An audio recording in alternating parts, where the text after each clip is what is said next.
Assalamualaikum warahmatullahi wabarakatuh. Perkenalkan, nama saya Muhammad Nur Yamin, kelas 11-1. Routing dinamis dan statis.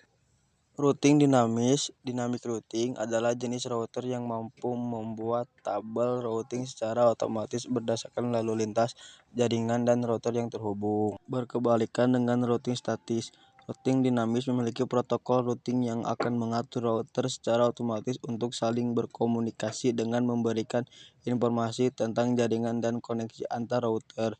Informasi ini digunakan untuk membangun dan memperbaiki tabel routingnya. Kelebihan: cocok untuk jaringan dan cakupan yang lebih luas. Proses konfigurasi jaringan lebih cepat. Jalur ditentukan secara otomatis oleh sistem. Tetap aman apabila ada sesuatu yang jaringan yang rusak.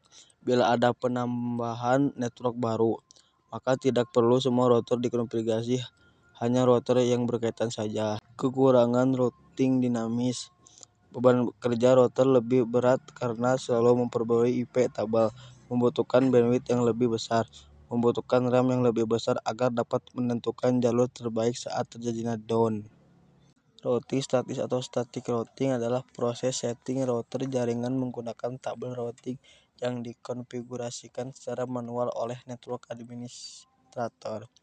Seorang administrator jaringan akan mengisi setiap entry dalam forwarding table di setiap router yang terhubung pada jaringan tersebut.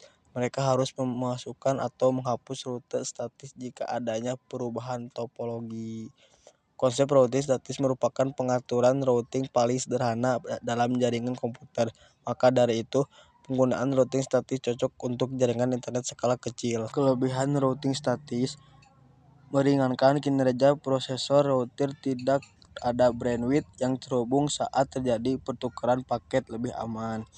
Administrator bebas menentukan jalur jaringan kabel terhadap usaha hacker untuk melakukan spoof dengan tujuan membajak trafik. Kekurangan routing statis: hanya dapat digunakan untuk jaringan berskala kecil, rentan terhadap kesalahan saat melakukan entry data secara manual.